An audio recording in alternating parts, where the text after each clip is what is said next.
solemnly swear that I will support and defend the Constitution of the United States against all enemies, foreign and domestic, that I will bear true faith and allegiance to the same, that I take this obligation freely, without any mental reservation or purpose of evasion, that I will well and faithfully discharge the duties of the office on which I am about to enter, so help me God.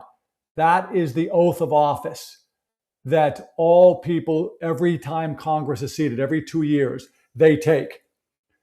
Ordinary Americans like me and like you are wondering how Rashida Tlaib, Seth Moulton, and others get away with treasonous behavior and what we see is incitement to overthrow and take over our country. This is the Ordinary American. I'm your host, Paul Sarkis. We're coming in hot today. Okay, it's on the screen. I'm going to leave it on the screen because we're going to go through it. Rashida Tlaib, we're going to play some of it, a clip going viral over the last few days of her speech in front of some conference of Palestinians. Let's set the stage before we get into this. She came over, or excuse me, her family came over. She was born here, I believe. Her family came over here as a refugee in the 70s. So refugee implying that they were desperate and that they needed help. The United States of America took her and her family in. And this is the thanks we get. Hopefully by the end of the show, we'll have some answers on this. Okay, this is the Ordinary American. I'm Paul Sarkis. You see behind me my flag. I'm standing today so you can kind of see the edges and the top maybe even there. Okay? An ordinary American loves God, his family, and his country. And we're an anti-leftist show. This show is dedicated to fighting the fight between the left and the right. We're going to get into some Promethean action on this topic as well. The manipulation that enemies of America use is leftism, oppressor and oppressed. It's an ideology based on resentment and hatred. This is why the ultimate antidote for it is a belief in God and a relation with God. Why? Because what God teaches us, what Christianity teaches us, Judeo-Christian principles of the Bible, is that forgiveness is critically important, and God forgives me. Therefore, I pledge to forgive others. It means that we are not perfect. We're all sinners. There's only one perfect being, Jesus. He died for our sins. What the left needs you to believe is that that's not true. They want you to believe that you are perfect or you're righteous. I said this the other day. Through the resentments, what they do is they trick people into thinking that their righteousness and their resentment is wisdom. So you see these man on the street videos all the time where people are asked, do you know what fascism is? They can't describe it. They just say Trump's a fascist. Trump is not a fascist. Any young people watching this, send this to your friends. A fascist is somebody who believes in single party rule, big government that controls everything. Socialism, fascism, communism, all leftism is the same that way. They might be gradations and military presences and other things, but they're all the same. Single party rule, no dissent, big government controls everything in your life. Donald Trump has been systematically trying to shrink government. We've got the smallest number of employees in the federal government since about the 60s. He's trying to give us back individual freedom and liberty. He's limiting the number of regulations. He is trying to give us back more of our own money and eliminate the IRS and taxes. Okay? He wants us to have more individual freedom and liberty. It is the Democrats that want single party rule. Look at California, look at New York, look at Illinois, look at Massachusetts, among others. Okay? We're going to now move over to this Rashida Tlaib speech. We're also going to watch this idiot Seth Moulton from my home state of Massachusetts. What a tool. We're going to look at him because he gave a speech yesterday or the day before, which certainly sounded like an incitement to violence of me too. All right, let's just listen to this. It's kind of long, so I'm going to break it up a little bit. Oh, hold on. Starve our children to death and we would disappear. Well, guess what? Now we're in Congress and we're every corner of the United States. Nobody in America is trying to get anybody to disappear. We're trying to get people to follow our Constitution and our laws. If you don't want to follow our Constitution and laws, then you need to leave. If you want to create violence, you're going to be put in jail. If you want to steal our money through nonprofits like this one does, you got to go to jail. Get it. They just don't get it. They will never truly comprehend, Ya Jama'a, even after 7 decades, that we aren't going anywhere. We are just getting started. I want to say to all of them, every genocide enabler, look at this room. That is what she's doing. That's the dog whistle to the Jew haters. This is a People's Conference for Palestine. Here's a hack for all young people. Anytime you hear People's fill in the blank, that's leftism. People's Republic of China, People's Conference of Palestine, that is going to be leftism. Okay? We're the United States of America. The People's Conference of Palestine, that's a lie. The People's Republic, it's not the People's, it's the party. She is sending out the dog whistle. We Palestinians hate the Jews and we're going to get rid of them. That's what she's saying. We ain't going anywhere.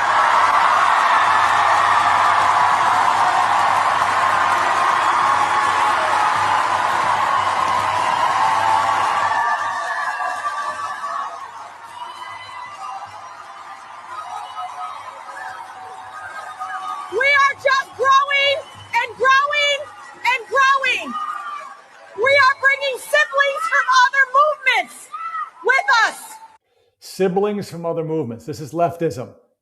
This is leftism. They trick people. Teachers, we're going to talk about this a little bit later.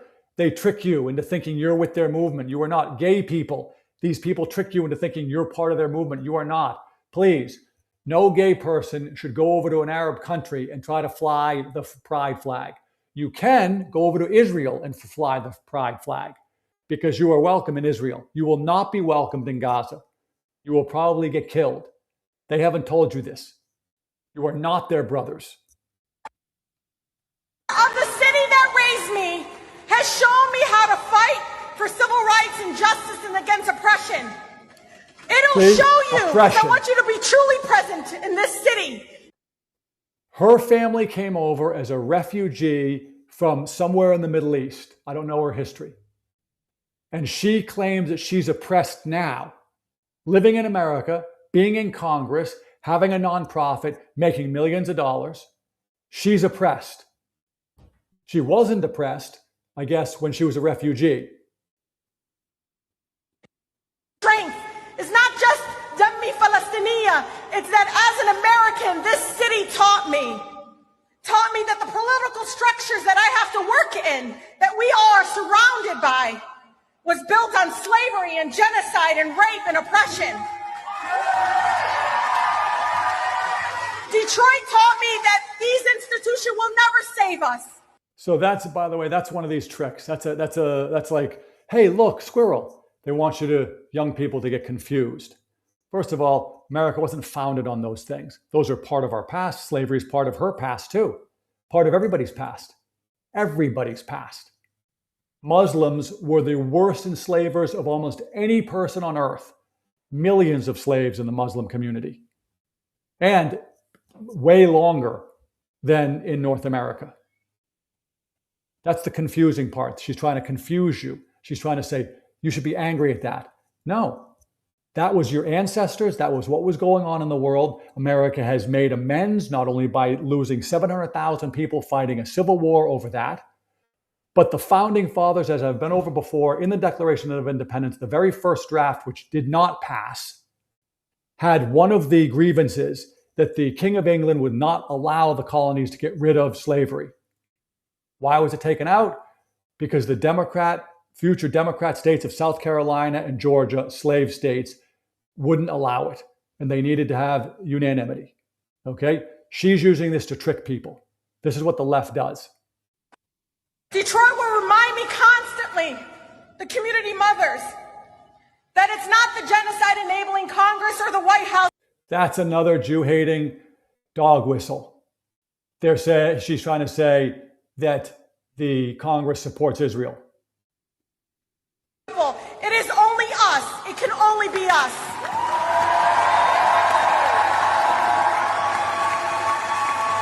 So thank you.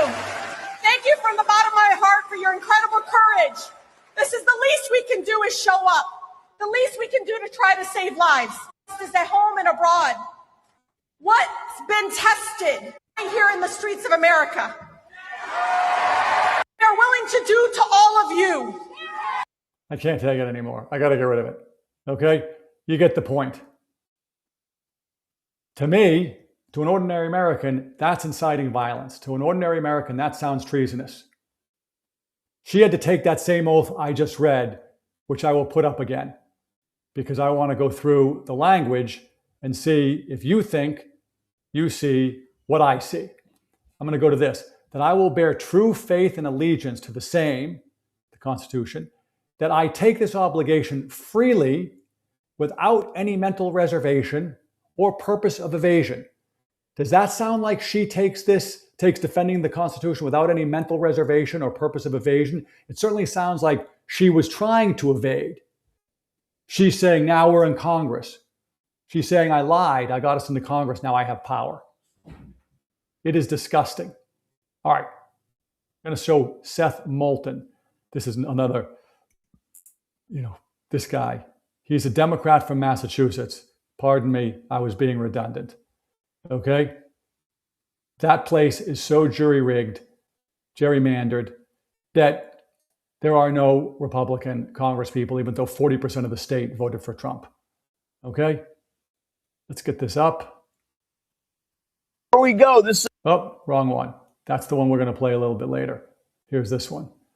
That one's about inflation, which we're going to get to. Okay. This is Seth Moulton. This guy.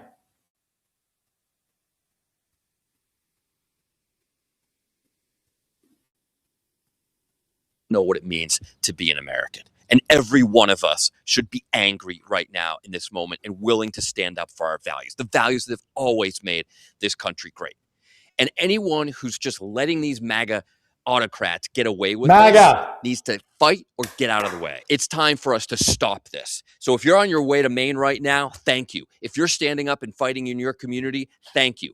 If you're doing everything you can to protect our values, thank you. But if you're someone who can do more, then we need to do more. We need to do more right now because lives are on the line. Lives are getting lost because what? He used his Prius as a weapon at 2.5 miles an hour? That's just an excuse to shoot somebody. That's what's going on. These thugs want an excuse to shoot someone like they're patrolling the Warsaw Ghetto in 1941. Ah, there's the reference. That's bullshit, and it needs to stop. There's the reference. See that? This is another Jew hater. This is another fake American elected class person. By the way, he doesn't even come across to me as honest. He's got some getup. He looks like he got from a focus group, and he seems fake outraged. But what he was saying there at the end is he uses the Nazi thing. Oh, they're Nazis. MAGA. He says lives are at stake and you have to fight. How is that not inciting violence? I don't understand that. This guy, he is another exhibit in the exhibit A, B, C through infinity of part of the problem. He's an elected class guy. Now, somebody like me says, wait a second. How do these people get away with it? They take that oath. Is there any teeth in the oath? So I start to do my research. I go back to the Constitution because this comes from the Constitution. I think it's Article 6, if I remember, Section 3. I'm not sure, but I think that's right. Where it talks about everybody has to take an oath. Okay? Now, does it have teeth? Yes and no. And that's both good and bad. There is teeth in that what the founders really gave us was the election, and we're supposed to remove them. This gets back to the Save America Act. We can't exercise all of our rights in the Constitution if the elections are not legitimate. Then we lose the main aspect of our ability to correct things that are wrong in the Constitution. So that's the first thing. We're supposed to vote them out. The second thing, there have been, I think there have been 27, 26, 27, something like that, people removed from Congress. No, I'm wrong. Sorry. 21. I'm looking at it now. 17 of the 21 were from the Civil War. This is both the House and the Senate. Okay? This is during the Civil War was when that language about freely accepting and no evasion came through. Before that, it was much more simple. Just said to defend the Constitution. And then they put in the enemies, foreign and domestic too. Okay? So most of them were back then, but there was a few more recently. I'm going to get to, where is it? I'm going to get to the few more recently.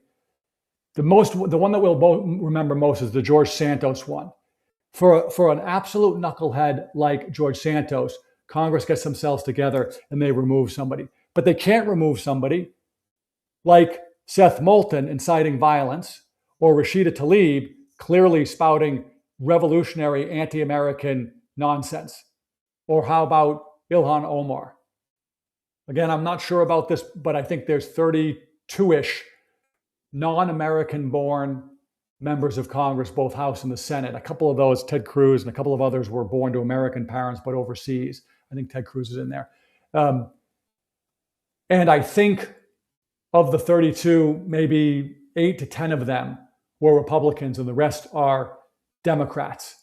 Why do I bring that up? Because if they weren't born here, then we have many more options to remove them. Tlaib, as I mentioned, was born here. We have to go back to the Constitution.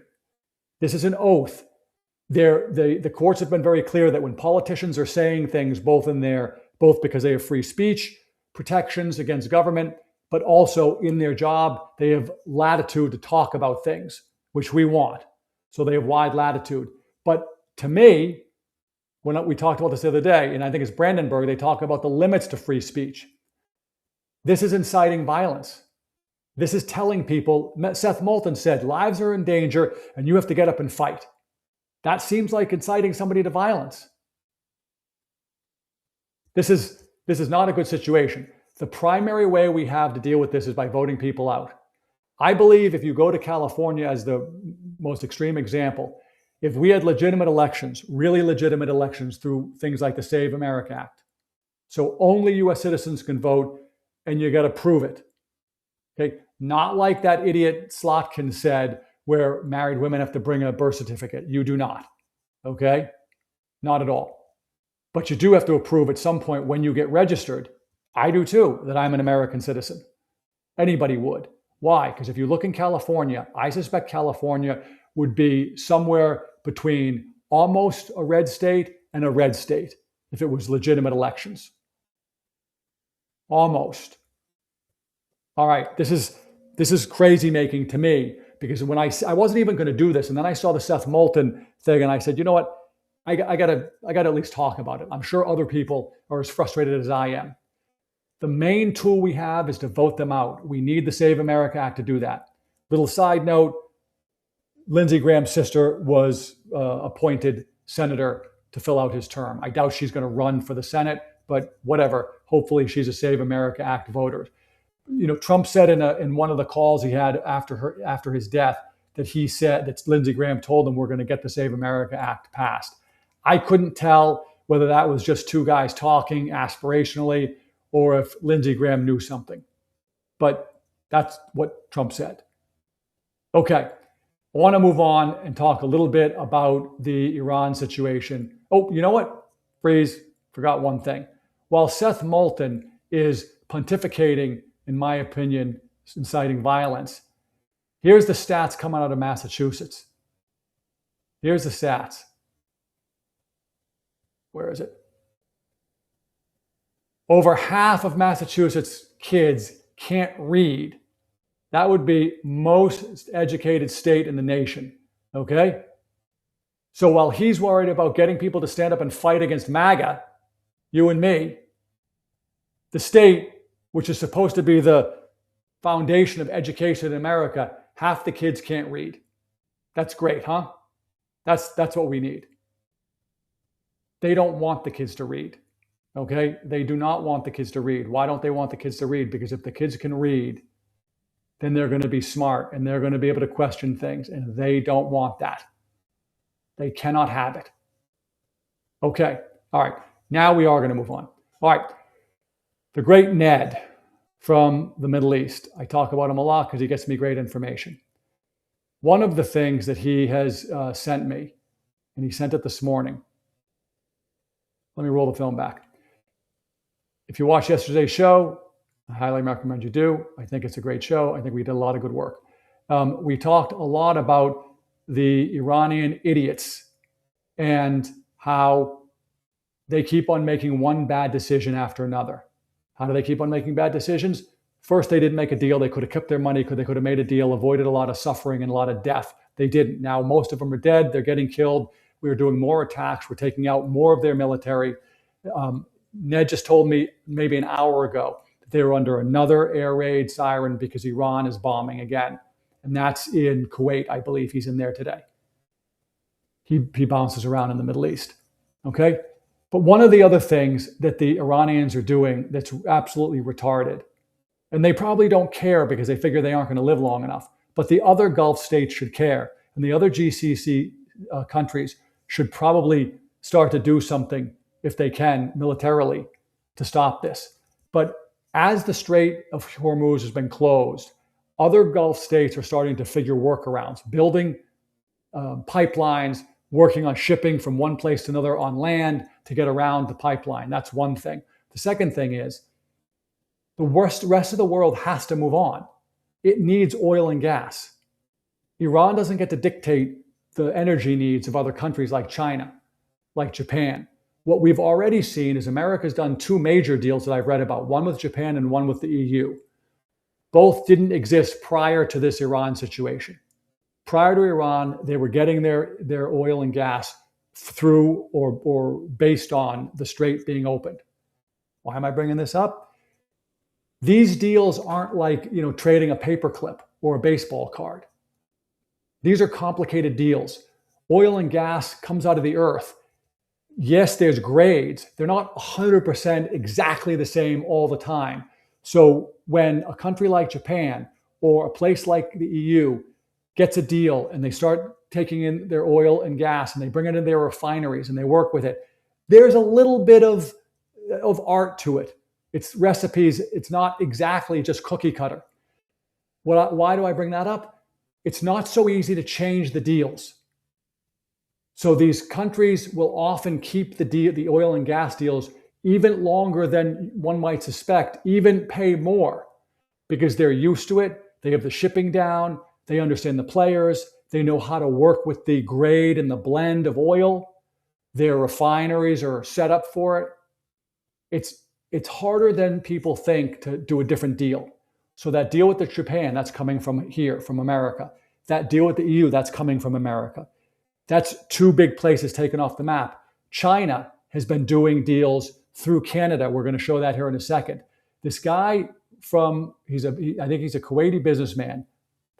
Let me pull it up here and see if I can read this. Okay, let's see if I can pull it in. His name is Hamza Bebahani. I'm told he's a very well-respected advisor and person in the Middle East in the oil and gas business, Gulf Coast Council acquisitions and divestitures. Iran, the Hormuz deleverage. Iran must be nuts to think the world will tolerate piracy in international waters or economic livelihood hostage taking. By the way, I've been saying this. The world is not going to sit back and let these idiots from Iran play this game forever. The Ayatollah is dead. The gay, legless Ayatollah is maybe dead. We don't know. These people don't have, as Trump would say, they don't have the cards. Okay? This must be leveraged to push for the release of frozen funds, but one never knows with these nutcases. U.S. strikes are causing pain, but they must be coupled with priority Hormuz passage for oil, gas, and products to be truly effective. GCC countries own their tankers, can self-insure, and must take the courageous decision to sail them under U.S. military protection to supply the world with critical energy for global economic sustainability. Only this pairing of military strikes and enforcement of passage something Iranian. Okay, what is he saying? He's saying that the GCC countries do not have to wait for this thing to be completely resolved. And what he's really saying underneath this all is they don't have to wait for the British Imperial Empire to bless everything. Lloyd's of London is no longer the primary insurer. He's saying, insure yourself, self-insure. You got enough money. You got plenty of money. Insure yourself and do it with the United States military protection, which is what Trump has said yesterday.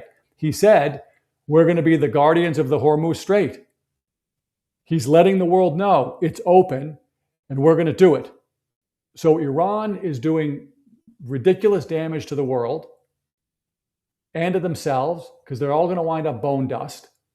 And as I said yesterday, I'm not making a prediction. I'm just sort of guessing. Ordinary American view. This relentless bombing, taking these guys out constantly, I suspect over time, this has a real effect on what's happening in Iran. And they essentially are going to go out with a whimper, not a bang. Somebody in there will get guns to the people, and these people will either be killed or just sort of sneak out like a thief in the night. Okay? Now, second piece of this that I want to share today. This is also from the great Ned over in the Middle East. This is one of the things that he reads. This is not my source. Let's read it and then we'll discuss it.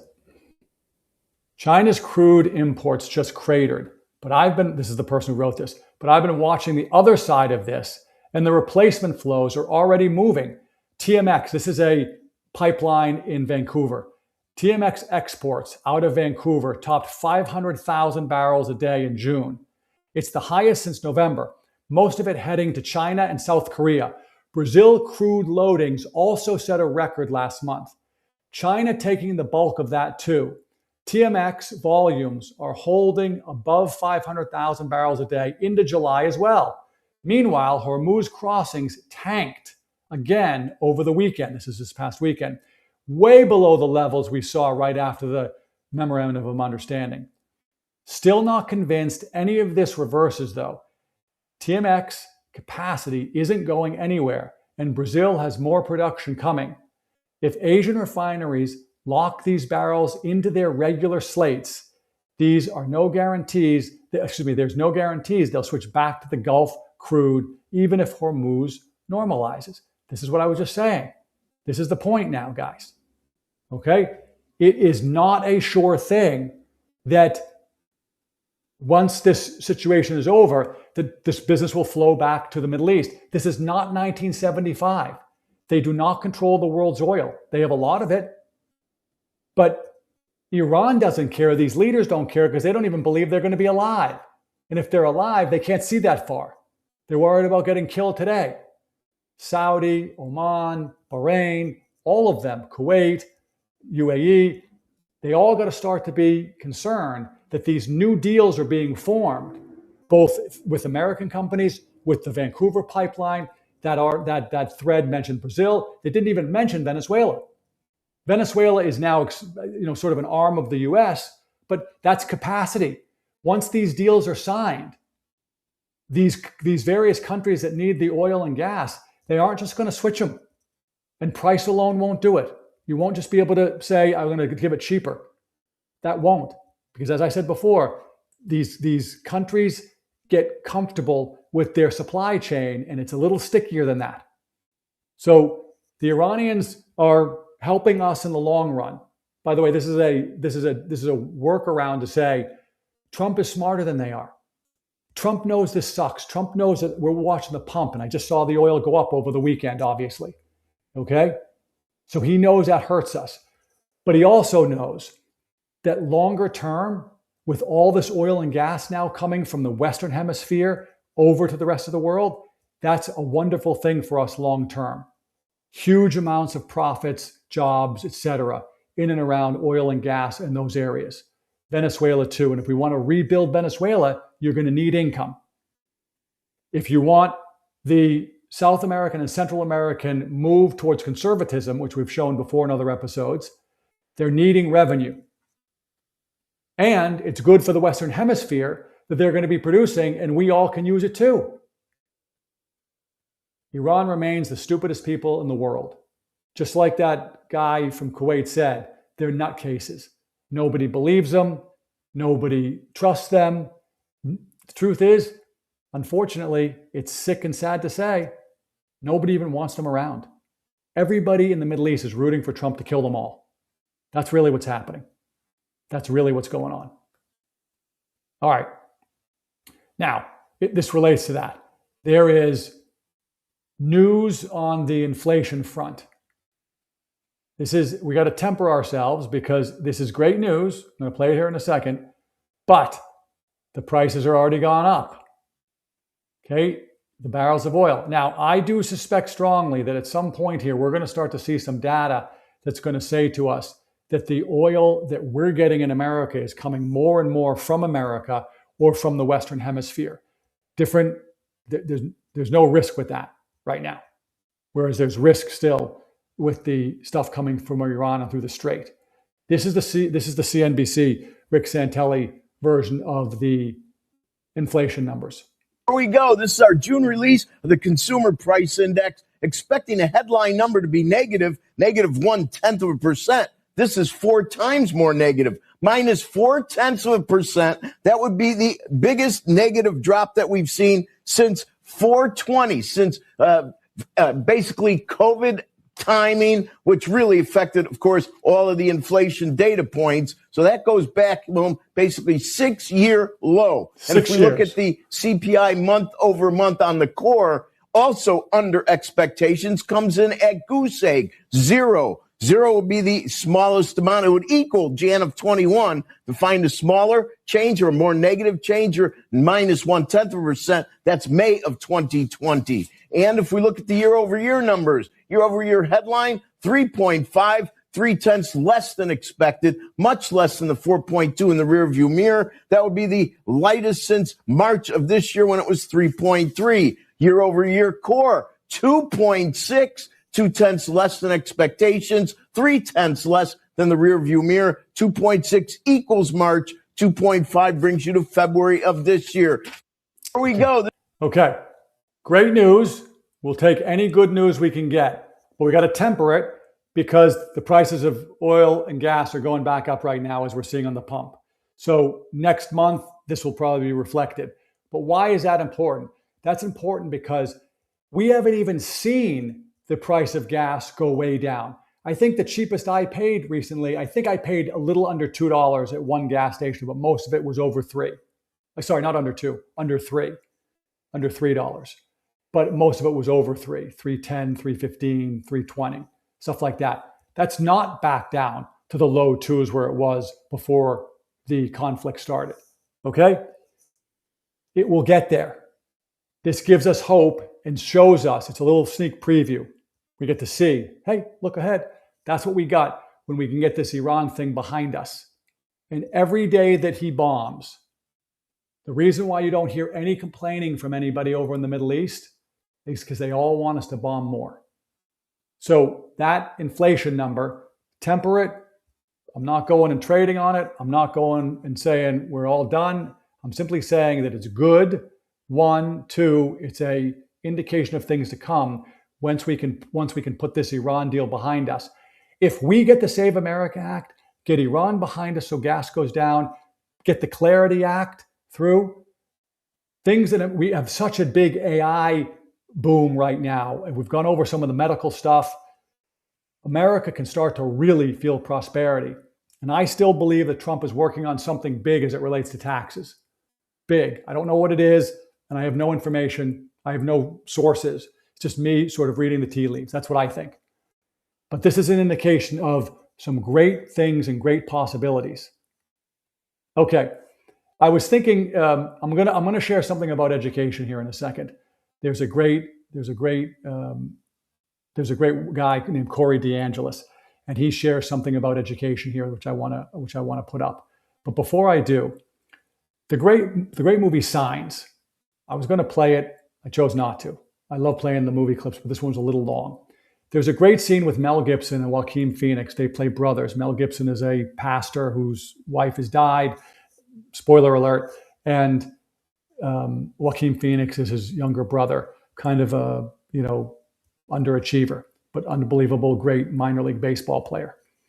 And they're sitting on the couch in the middle of what looks like an alien invasion. and it's dark, and there's talking. And Joaquin Phoenix says to Mel Gibson character, "Can't you just give me some comfort the way you used to be?" And Mel Gibson gives him this little speech that says there are two people. You either see signs and think that there's somebody here. He phrases it as somebody to rescue you. That's not how Christians see it, but he's referring to God, that God is here. We're in his hand, that he is the divine leader, the supreme leader of the universe, that it is his plan, that he knows us individually. Okay, these are all things that are sort of, he didn't get into these details, but he's a pastor. These are the messages he's trying to say. He's saying you either believe that, or you believe that we're just nothing and there's nobody and there is no God, and you're here alone. And if you believe that second one, you're much more likely to be filled with fear. That's what the Mel Gibson character says. So it was watered down, and I'm sure Hollywood didn't want him to go too religious, but the religious version of that is that if you have a relationship and you believe in God, then you're going to believe that he is here and that there is a plan and that there's a reason for suffering, that we're all sinners, that we have what's called concupiscence, a pull towards sin, but that he forgives us. Okay, I'm mentioning this in the middle of the show, and it's not Forgiveness Friday, because as we're talking about all this stuff, and as I'm getting myself fired up about Seth Moulton and the traders like Rashida Tlaib, as I'm getting myself jacked up because I can't stand to see the obvious corruption, the theft of our tax dollars. I can't stand it. But as I'm doing that, okay, I have to also remember, and I heard this yesterday, I was listening to the great Dan Bongino. He says this often, and it's really a great thing to remember. We still live in the greatest country in the history of humankind. We have been touched by God. You can't see the history of the United States and not see dozens and dozens of moments of divine intervention. I think it's Michael Medvedev, maybe not. I forget who it is. There's a great couple of books about God's hand on America, I think is the title of it. Everything from the time that Teddy Roosevelt was shot and it hit like his flask or his notebook or something, and it didn't go through his heart. Trump with the ear, Reagan almost killed him. Okay, and his famous line when he went in, as he asked the doctor, I hope you're a Republican rather. And the doctor said, we're all Republicans tonight. Okay, it's hard to even conceive of that kind of Americanism and patriotism today. So I got to remind myself not to get too down. And that scene from Signs is super powerful. I'd encourage you to go find it. You can go find these things or watch the whole movie. It's a good movie. But in the end, spoiler alert, it turns out that the message in the movie is that there is a God and he is working and we are part of his world. And he had us for a reason. I am God's child. You are God's child. I often think when I'm thinking fatherly thoughts because I have a daughter, I am raising God's child. That puts the right level of importance onto my work as a father. Okay, so the founding fathers built a country, as they said, for a religious and moral people and not suited for any other, they said. We don't have too much God, we have too little God. And if Rashida Tlaib doesn't like it, she should leave. There are plenty of places for her to go that would welcome her, spouting her leftist Islam nonsense. Okay? Seth Moulton doesn't leave because he doesn't even believe half of the things he says. He's just doing it for power. Okay, that was a little sidebar. Now, I want to go and put up Corey DeAngelis. Is that it? No, that doesn't look like it. Hold on a second. No, that's it. Okay. This is a clip. Corey DeAngelis is a guy that works largely, but not entirely, and everything is so different now that, it expands, but in the education space. So the one last year. Hold on. Let me get that up. We'll listen to it, and then we will talk about it. Is they dedicated thousands of dollars to talking about the teachers unions. Label Trump as a fascist. And in the same resolution, they misspelled the word fascism. You almost can't make this stuff up. But this year, they tried to do some similar things. And the biggest one that caught my eye was new business item number 10, where they called explicitly for the removal, impeachment of President Trump. And they also called for a national march on Washington, D.C. to get rid of President Trump before the November 2026 midterm elections. They wanted to dedicate over $5.2 million. Teachers, listen to us. They wanted to dedicate over $5.2 million coming from teachers' paychecks for this political march on Washington, which sounds a lot like an insurrection to me. They wanted to remove President Trump from office. That this was one of the craziest ones that went viral on social media. I'm sure many parents are saying, well, what does that have anything to do with the quality of America's education system? Nothing whatsoever. Nothing whatsoever. That's Marissa Street. She's the head of PragerU. So I play that because this ties into the Rashida Tlaib stuff, to the Seth Moulton stuff. The teachers' unions support those lefties. The teachers' unions are no longer, and they haven't been for a long time, a union or anything to do with teachers. It's just like the Federal Reserve is neither federal or a reserve. Okay? The Democrat Party is no longer democratic, and it's not a party. It's an indoctrination, and it's leftism. The teachers' unions are not a union. A union represents workers, to try to get better work conditions and other things. That is not what they are. They are a complete leftist PAC, Political Action Committee. They raise money by the way, they raise money by taking our money. How do they do it? Been over it before, just briefly. Teachers get paid, our tax dollars. Dues are taken out. Those dues go to support Democrats. Teachers get a raise, dues go up, more money goes. They also do what they would call sort of in-kind spending. So they are able to pay union employees and union members to go work for the Democrats. Okay? None of that has to do with teachers teaching.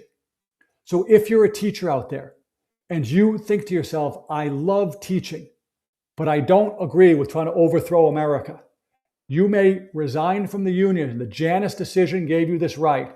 You may resign from the union and stop paying dues and keep your job and all your benefits, all your compensation, everything. They cannot remove you. Corey DeAngelis has an organization. Go on my thread, The Ord American, on X. And I'll make sure I have a link in there today. Or you can look up Corey DeAngelis. He will help you. His organization will help you. There's already almost 15,000 teachers around the country who have left the union. That is taking matters into your own hands. That is making a difference. You are starving that leftist, anti-American organization for money, our money. You're helping me. I am not a teacher, but I pay taxes, and that tax dollars go into those teachers' unions. I don't want that money to go to leftism, and I don't think you do either. By the way, the Janus decision was for all government employees. You are not obligated to pay dues because those dues go to political efforts. So I wanted to play that because Corey DeAngelis does some great work. Great work. All right, just a ton going on. We got Iran. We got the Senate stuff, the Save America Act. There's a lot of talk because Trump is going to do a speech on Thursday night at 9 p.m. about what that will be about. Will it be about Iran? Will it be about the Save America Act? Will it be about what they're finding in Georgia? There's been a lot of extra FBI activity down in Georgia around the election. By the way, none of us who are triple Trumpers, no MAGA people, are confused. The elections have been corrupted. Is it going to be about that? I don't know. What I do know is what I say all the time, and I try to post this on X as often as I can. The only advocate for America and for ordinary Americans is Donald Trump. All the companies, all the wealthy people, all the universities, all the leftist organizations, the teachers' unions, they all have lobbyists, full-time inside their organization and external, former congressmen, whatever they're paying. They're all in there. The ordinary American has no lobbyist. Our lobbyist is Donald Trump. That's who it is. The ordinary American has a lobbyist now. His name is Donald Trump. Until then, we never did, which is why we got the short end of the stick, which is why trillions of dollars a year are being stolen from our pockets. Donald Trump is the only advocate ordinary Americans in America has had since probably Reagan. All right, you know what I didn't get to today? I got 5 minutes maybe. I'm going to play a little bit of Susan Kokinda, and I think I'm going to have to put it on for tomorrow. You know, Susan Kokinda, she doesn't know me, but she's a mentor of mine. She is from Promethean Action. I'm going to just play the beginning of this, and then just for a second, I'm going to discuss it, because what she's talking about here is something that's important, and it has. I'll share a personal experience here.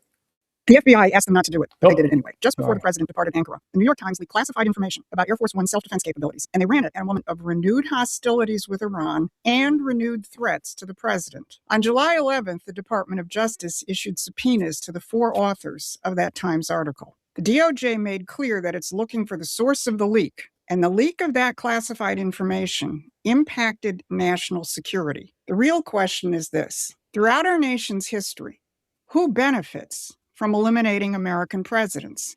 And today, what has those forces in full panic mode? I'm Susan Kokinda, and by the end of this video, I'm going to show you what this administration is doing that have made the stakes higher than they've been in over 100 years. Here's what I'm covering. First, the pattern behind the Air Force One leak. Second, the policy behind that pattern, and why neither Mark Levin nor the Washington Post like it. And third, how the loss of that policy has compromised our national security and how this administration is rebuilding it. So, all right, so we're going to come back to that. Here's what I want to mention. This show is dedicated to being an anti-leftist show, anti-Democrat show. I think what Susan Kokinda would say is that this idea of left versus right has been a trick. It's really the American system, which is what Trump is trying to reinstall, versus the British imperial system, which is essentially Britain is controlling everything, putting pieces on a board, and American soldiers go and fight forever wars. American tax dollars pay for this stuff. We've shared before that there's a thing called the Iran terrorism tax, where since the time the Ayatollah took over in '79, there's between $5 and $15 per barrel that we all are paying. That's essentially going because of the Iranian regime. Okay. She contrasts that with the free trade system, Milton Friedman, and would basically say that Milton Friedman's system, doesn't work great or as great as we think for America. So I always have a struggle because I was raised on Milton Friedman and Thomas Sowell and free trade, et cetera. But I always had this thing in my head when I started to find out the manipulations that the Japanese play or that the Chinese play, especially with currencies and with trade, and that how can it be free trade if they're not playing by the rules? So she goes into some detail later on, which we'll do tomorrow, about the difference, but I'm going to give you a summary before we end today. The American system uses America and all of its might, economic and otherwise, to promote great things for America. So in the American system, the government does invest in companies that make chips, Intel, rare earth minerals and other things. To a hardcore person raised on free trade, I don't like the government spending money on anything. Why? Because as the founding fathers described, and I believe and I have seen, you can't trust the people who are going to go into government. They're going to spend it on anything. The green news scam is the biggest example. I've had to live my entire adult life seeing all these scams, Solyndra and all these things. I can't remember. There was a couple of other famous incidents of companies were total scams, all the green stuff. Warren Buffett has even said, the green stuff doesn't work. We only do it for the tax credits, okay? But the founding fathers knew that with the right people in place, Hamilton, Lincoln, McKinley, Trump, you can harness the American awesomeness for good for the American people. The Intel investment is a great example. Okay? Making chips. There's rare earth mineral investments. And Trump has been doing this. So this is sort of the counterweight. And she brings up this point about Reagan, who used tariffs when there were some problems, certainly with our supply chain around military assets. So we'll get more into that tomorrow. All right. The ordinary American. We are fighting the fight for the soul of America. Please like, subscribe, and follow on X. We're The Ord American. The email is theordinaryamerican@proton.me. Send us comments, send us questions.